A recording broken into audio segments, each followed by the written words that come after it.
Strategist Adam Warlock. The genetically engineered Adam Warlock wields powerful quantum magic, enabling him to connect and heal souls with a gentle touch. When the time comes for his allies to unite, Warlock stands as the unwavering epic center of cosmic justice. Adam Warlock was created to be the perfect specimen. Able to manipulate powerful cosmic forces, he represents the full potential of what we could one day become. Until then, he stands alone as a shining golden beacon of all that is good within us. When the time stream entanglement struck, Adam Warlock instinctively encased himself in a cocoon. During his prolonged quantum slumber, his keen cosmic senses detected a terrifying threat that could plunge the multiverse into an abyss. Upon awakening, this malevolent force led him to the darkest reaches of the unknown universe, the planet Clintar. Golden Sail. In the beginning, there was darkness. The universe was no more than an endless void, a vast expanse of silent nothingness, until celestial forces shaped the stars and nurtured life into being. Just as the universe began in darkness, so did I. Created with a protective cocoon from which I burst forth fully formed, a golden guardian designed to bring peace to the galaxy with my vast cosmic might. But there is a cycle to life, and just as I was born from this cocoon, now I have returned to it, much sooner than I could have anticipated.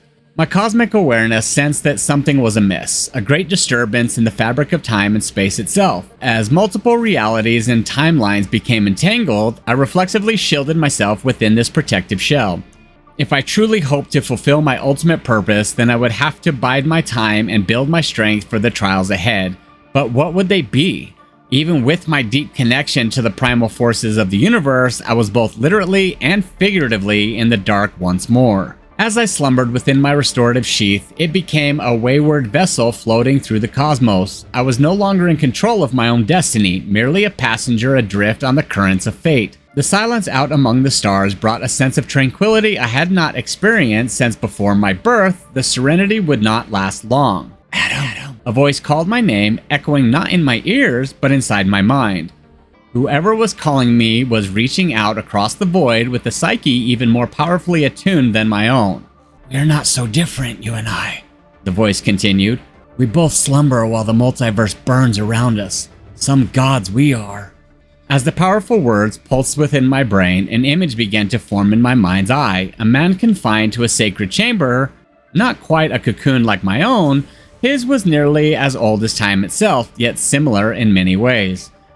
The bearded man within was frail and weak and devoid of power. But he was not always so. As my mind was flooded with brief glimpses of his storied past, it became clear that he was once a mighty king that ruled a glorious realm for centuries on end. "Time is something I have never feared," he said inside my mind. "Not until now. Time and space are twisting around us, and I am trapped here within the Odin sleep, unable to do a damn thing about it." The Odin sleep? Of course, I knew the voice was familiar. Even if the man himself no longer was, it belonged to the Allfather of Asgard, mighty Odin. Had he fallen to the same forces that had caused me to reflexively retreat into my cocoon? "Nay," Odin replied, reading my own thoughts. "I was brought low by the machinations of my own son, the trickster known as Loki. The foul child has usurped the throne of Isgard and is set to destroy our proud legacy for his own selfish ends yet again." Did he say Isgard? How curious. But the proper name of his realm was the least of my concerns.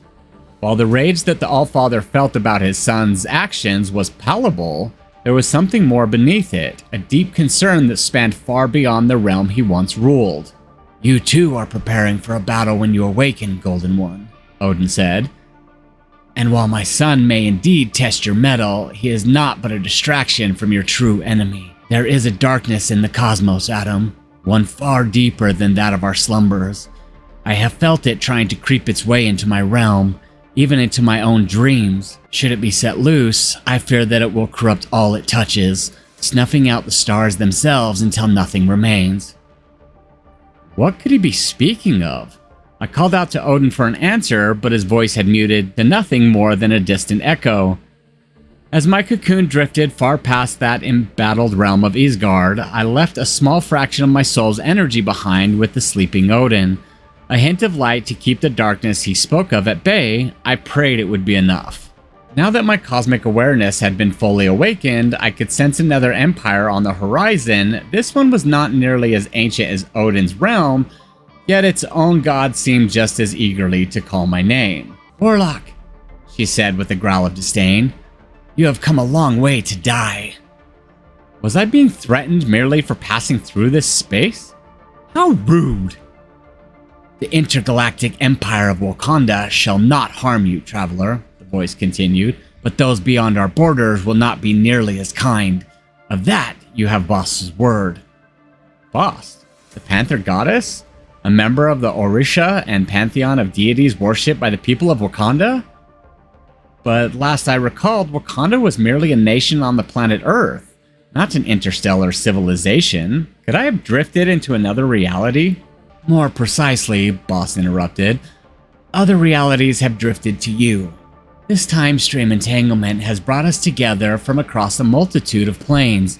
What is left of each universe is converging into one as if we have been gathered." Gathered? For what? "For the feast." As Boss snarled her final words into my mind, it became clear that her divine presence had somehow been corrupted. Could she have been tainted by the very same darkness that Odin had warned me of? I had no way of knowing, as my journey across the spaceways had already continued deeper into the heart of this strange patchwork galaxy. "Child of the light," a third voice suddenly echoed within me. This one I could identify without hesitation. It spoke with such raw power that it could only belong to a celestial, an ancient being spawned at the dawn of time, but yet even though its words passed through my consciousness with a tremendous force, they were softer than the other celestials I had encountered. Muted, faded, like distant memories. "You would be wise to listen lest my fate end up being yours as well," the celestial implored, though I had little choice to give it anything less than my undivided attention. "As you know, we Celestials were born at the beginning of all that is," it continued, "but we were not the first. There was a primordial force that came before us, a creature of pure darkness, so powerful that he could strike down any who threatened to shed light upon the endless oblivion he ruled." Even the Celestials themselves? I struggle to imagine a foe so formidable. "Few can wrap their minds around his nihility, and yet here I am, slain by his sword, with nothing left of me but an empty husk and the echoes of consciousness." But there was more than just the remains of the fallen Celestials in the void beyond my cocoon. I could sense that now. There was also a hint of corruption, not unlike one that had tainted Bast, but this was not found in the disembodied mind of the slaughtered Celestial, rather lingered on the great being's lifeless body, like an infected sore that had been festering for a millennia. "You feel him too," the voice echoed. "His tainted touch has stained my corpse for aeons, but now, as time collapses around us, he has awoken once more, eager to revel in the oncoming oblivion.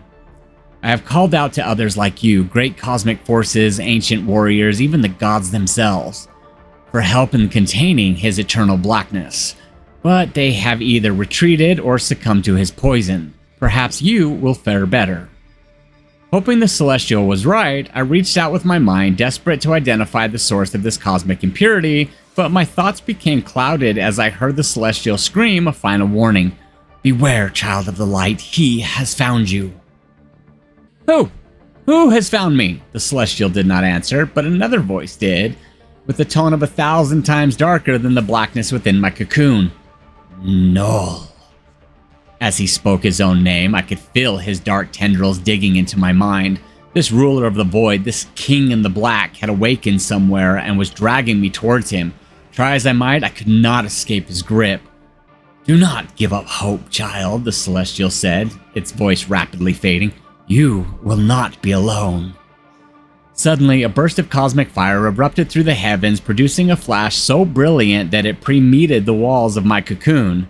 The light lasted only a second, but its unusual shape forever burned itself into my mind. A majestic bird, its flaming wings spanning across the cosmos. Before I could process what had happened, the vessel that was meant to protect me now hurtled through space towards a destination unknown. My body was still confined, but my mind was in a heightened state. Where there had once been blinding light, now darkness and despair had slithered their way in. I was overcome with images of the horrors that Noel had once committed and those he had yet to unleash upon the universe.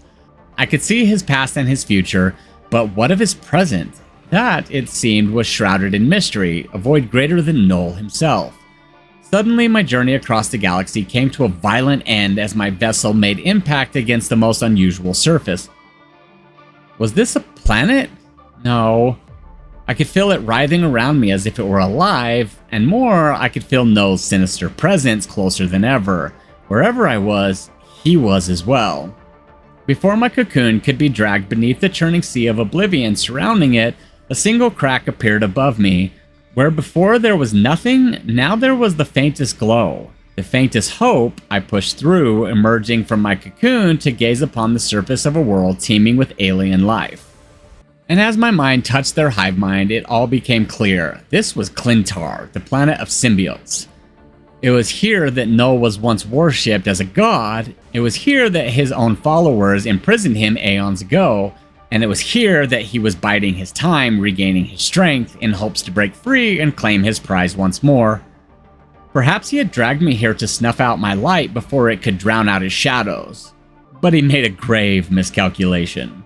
I broke free first, and as I stood upon Noel's planet-sized prison, I made a solemn vow to do anything in my power to make sure that his infinite blackness would not go unchecked.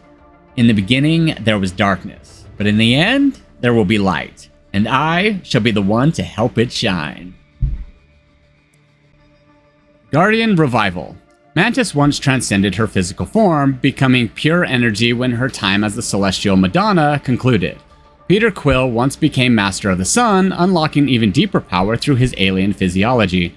Now Adam Warlock has found these two to be the perfect vessels for his rebirth abilities, for their ancestry bears greater power than they may ever know. So I get to come back to life now? That's totally sweet! Like having my favorite song on endless replay.